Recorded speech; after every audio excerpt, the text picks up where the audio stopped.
sejarah telah mencatat bahwa Allah Subhanahu wa Ta'ala telah menghukum semua yang terlibat dalam pembunuhan Al-Husain di tanah Karbala. Cucu kesayangan Nabi Muhammad SAW terbunuh bersama sebagian besar pemuda Ahlul Bait. Ketika itu, cucu kesayangan Nabi SAW, yaitu Al-Husain, berusia sekitar 58 tahun.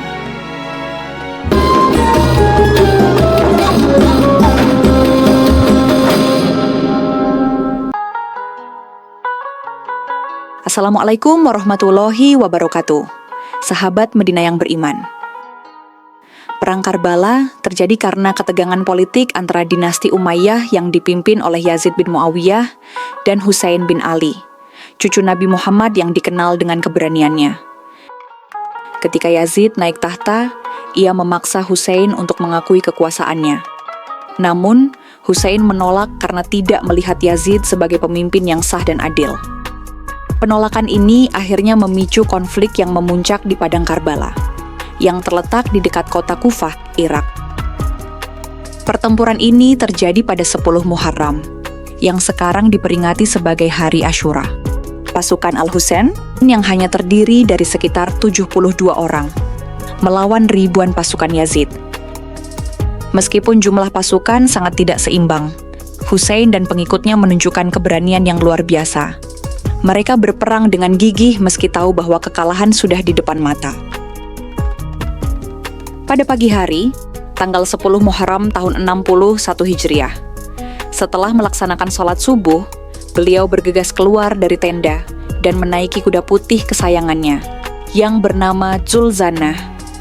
Kuda itu memiliki tubuh yang gagah dan perkasa, dengan otot yang mengembang. Kuda itu pula yang menjadi saksi wafatnya Sayyidina Husain. Saat di atas kuda itulah, Al-Husain menatap pasukan yang tengah mengepungnya. Mengetahui keadaannya yang hendak dibunuh, Al-Husain kemudian berbicara dengan sekelompok pasukan itu dengan suara yang begitu indah dan menyentuh hati. Yang pada intinya, beliau meminta kepada para pasukan tersebut untuk menghentikan niat mereka yang ingin membunuh dirinya. Namun, mereka yang telah terkunci hatinya tidak mau sadar. Pasukan yang mengepung atas perintah Ubaidullah bin Ziyad itu terus saja memaksa Husain bin Ali untuk mengakui kekuasaan Khalifah Yazid bin Muawiyah. Peristiwa ini direkam dengan sangat jelas dalam kitab Al-Bidayah wan Nihayah karya dari Imam Ibnu Katsir.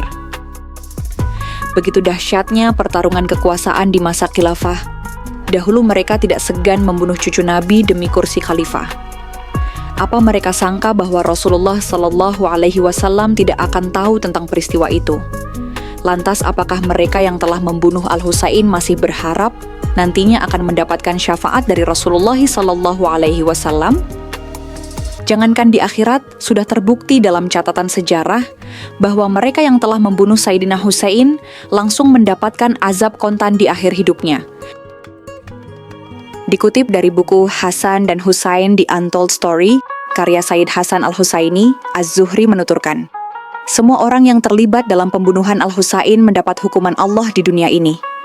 Di antara mereka ada yang mati dibunuh, ada yang ditimpa kebutaan, ada yang kulit wajahnya menghitam, dan ada pula yang kehilangan kekuasaan dalam waktu singkat.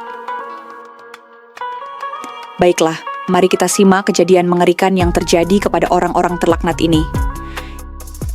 Imam Ibnu Katsir dalam kitabnya Al-Bidayah wan Nihayah bercerita tentang bagaimana Sayyidina Husain terbunuh di Padang Karbala. Para pasukan memukul kepala Al-Husain dengan pedang hingga berdarah. Beliau kemudian membalut luka di kepalanya dengan merobek kain jubahnya. Dan dengan cepatnya, balutan kain itu terlihat penuh dengan darah. Ada yang kemudian melepaskan anak panah dan mengenai leher. Namun, beliau masih hidup sambil memegang lehernya, menuju ke arah sebuah sungai karena kehausan. Lalu kemudian seorang pemimpin pasukan sayap kiri yang bernama Syamr bin Zul Jaushan memerintahkan pasukannya untuk menyerbu Husain. Mereka menyerang dari segala penjuru dan tidak memberinya kesempatan untuk minum. Imam Ibnu Katsir juga menulis bahwa yang membunuh Husain dengan tombak adalah Sinan bin Anas. Dia memenggal leher Al-Husain dan menyerahkan kepalanya kepada Walid bin Yazid. Ibnu Katsir mencatat bahwa 72 orang pengikut Al-Husain ikut terbunuh pada hari itu. Imam Suyuti dalam Tarikh Al-Khulafah juga mencatatkan bahwa ada 4.000 pasukan yang mengepung Sayyidina Husain. Pasukan itu di bawah komando Umar bin Sa'ad bin Abi Waqqas. Ada banyak riwayat yang mengisahkan hukuman Allah Subhanahu wa Ta'ala terhadap para pembunuh Al-Husain, dan sebagian besarnya merupakan kisah yang sahih. Ibnu Katsir dalam Al-Bidayah wan Nihayah mengatakan bahwa sebagian besar riwayat tentang petaka yang menimpa para pembunuh Al-Husain adalah sahih. Sedikit sekali dari mereka yang berhasil selamat dari petaka dunia. Tidak seorang pun dari mereka yang mati tanpa menderita sakit sebelumnya, dan kebanyakan mereka menderita penyakit gila. Para pembunuh Al-Husain dan Ahlul Baitnya juga menjadi buronan yang terus dikejar oleh pasukan Al-Mukhtar bin Abu Ubaid Ats-Tsaqafi, yaitu orang yang ingin menuntut balas atas kematian Al-Husain dan Ahlul Baitnya karena tragedi Karbala. Pada akhirnya, pasukan ini berhasil menggelandang mereka satu persatu ke hadapan Al-Mukhtar. Al-Mukhtar lantas memerintahkan untuk membunuh mereka dengan cara yang berbeda-beda, sesuai dengan kekajian mereka terhadap cucu Nabi yaitu Al-Husain. Di antara orang yang terlibat dalam pembantaian Sayyidina Husain adalah Syamr bin Zul Jausyan. Ia pemimpin tim sayap kiri pasukan yang melakukan serangan kepada Al-Husain. Diketahui sebelumnya bahwa Syamir ini dulunya adalah sahabat dari Khalifah Ali bin Abi Thalib. Namun pada masa kekuasaan dinasti Umayyah, ia malah putar haluan membenci keluarga Khalifah Ali. Akhir hidup dari si Syamir ini sangatlah tragis. Dalam kitab Al-A'lam, karya Syekh Khairuddin Az-Zirkali disebutkan bahwa ia dibunuh dalam sebuah penyergapan yang dilakukan oleh pasukan Al-Mukhtar. Ketika itu Syamir menghadapi pasukan tersebut tanpa sempat mengenakan baju dan menyentuh pedangnya. Syamir memang sempat melukai mereka, namun Abu Umaroh kemudian berhasil membunuhnya. Jasadnya lalu dilempar untuk makanan anjing. Tokoh kedua yang terlibat dalam pembantaian Sayyidina Husain adalah Khawli bin Yazid al-Asbahi. Diketahui dulunya setelah kepala Al-Husain dipenggal, ia lalu menyembunyikan kepala cucu Nabi itu di kompor rumahnya. Kelakuan biadab ini kemudian mengantarkan dia ke dalam tragedi tragis. Dalam kitab Usdul Ghabah, karya Ibnu Hasim disebutkan, Khawli bin Yazid mati setelah dibunuh oleh pasukan Al-Mukhtar Ats-Tsaqafi. Jasadnya lalu dibakar di depan rumahnya sendiri. Pasukan Al-Mukhtar menghukumnya demikian, karena dialah yang membawa kepala Al-Husain. Sosok selanjutnya yang terlibat dalam pembunuhan Al-Husain adalah Umar bin Sa'ad bin Abi Waqqas. Padahal sebenarnya ia adalah anaknya sahabat Nabi, yang bernama Sa'ad bin Abi Waqqas. Beliau adalah salah satu sahabat Nabi yang dijamin oleh Rasulullah SAW menjadi ahli surga. Namun sayang, anaknya yang bernama Umar malah terlibat di dalam pembantaian cucu Nabi SAW. Ia adalah komandan pasukan yang membunuh Al-Husain. Akhir hidup dari Umar ini juga sangat malang. Ia mati dipenggal oleh Abu Amr Kaisan atas perintah dari Mukhtar Ats-Tsaqafi. Kepalanya lalu diberikan kepada Muhammad bin Hanafiyah. Tokoh selanjutnya yang ikut terlibat adalah Sinan bin Anas. Setelah kekhalifahan Yazid bin Muawiyah wafat, Sinan pun merasa ketakutan. Ia kemudian bersembunyi sebab banyak orang yang tahu bahwasanya dia juga terlibat dalam pembunuhan Sayyidina Husain. Dikabarkan juga bahwa Sinan bin Anas mati setelah dibunuh oleh pasukan Al-Mukhtar. Ada juga yang mengatakan bahwa Sinan bin Anas mati ketika masa kepemerintahan Gubernur Hajjaj di Kufah. Tokoh selanjutnya yang terlibat dalam tragedi di Karbala adalah Ubaidillah bin Ziyad. Ia kala itu menjadi gubernur di Kufah. Dia jugalah yang telah mengirim 4.000 pasukan untuk mengepung Sayyidina Husain. Karena itu, nasib akhir dari hidup Ubaidillah ini juga sangat tragis. Ia juga dipenggal oleh pasukan Al-Mukhtar hingga putus kepalanya. Dalam riwayat lain, bahwa jenazah kepalanya ketika itu pernah dimasuki oleh ular.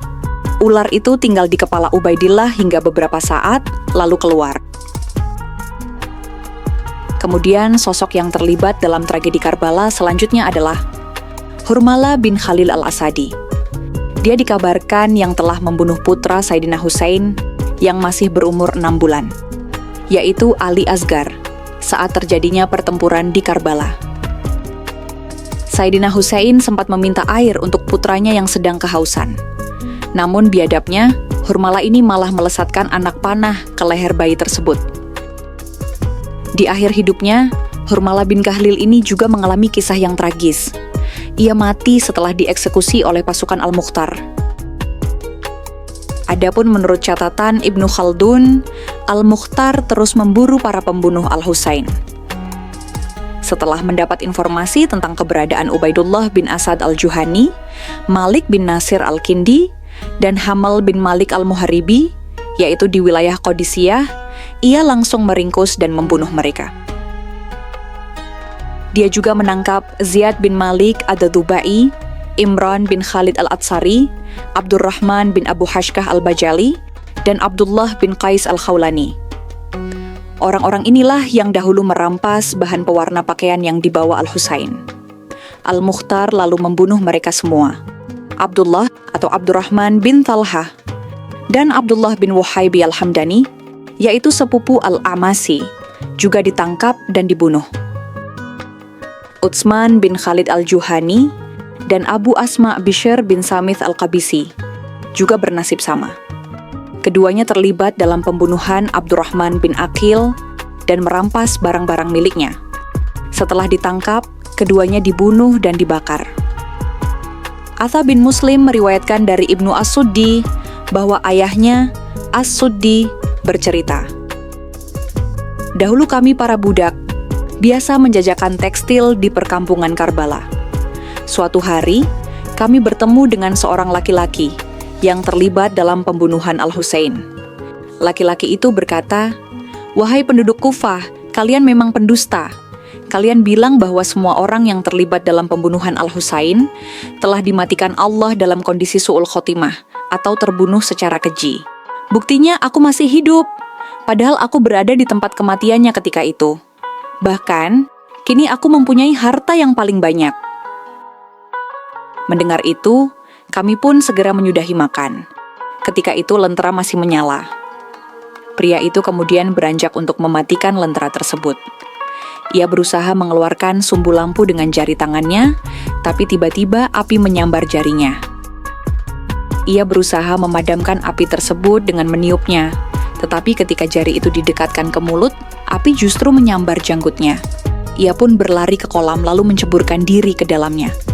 Tetapi kulihat api itu tetap menyala di dalam air dan membakar tubuhnya sampai hangus seperti arang. Masih dalam Tarikh Dimashq Al-Amasi mengatakan, "Aku mendengar perihal seorang laki-laki yang sengaja buang air besar di atas makam Al-Husain bin Ali. Maka Allah menimpakan penyakit gila, lepra, sopak, dan berbagai penyakit serta musibah kepada keluarganya." Para pembunuh Al-Husain terus diburu dan dibunuh dengan cara yang berbeda-beda. Jika si pelaku tidak ditemukan, rumahnya pasti dirobohkan. Jadi, itulah kisah tragis orang-orang yang terlibat dalam pembantaian cucu Nabi Muhammad SAW di padang Karbala. Betapa hinanya mereka di dunia. Hidupnya tidak tenang dirundung kesalahan dan berakhir dengan kematian yang tragis. Semoga kisah ini dapat bermanfaat dan bisa menambah keimanan kita. Allahu a'lam bishawab.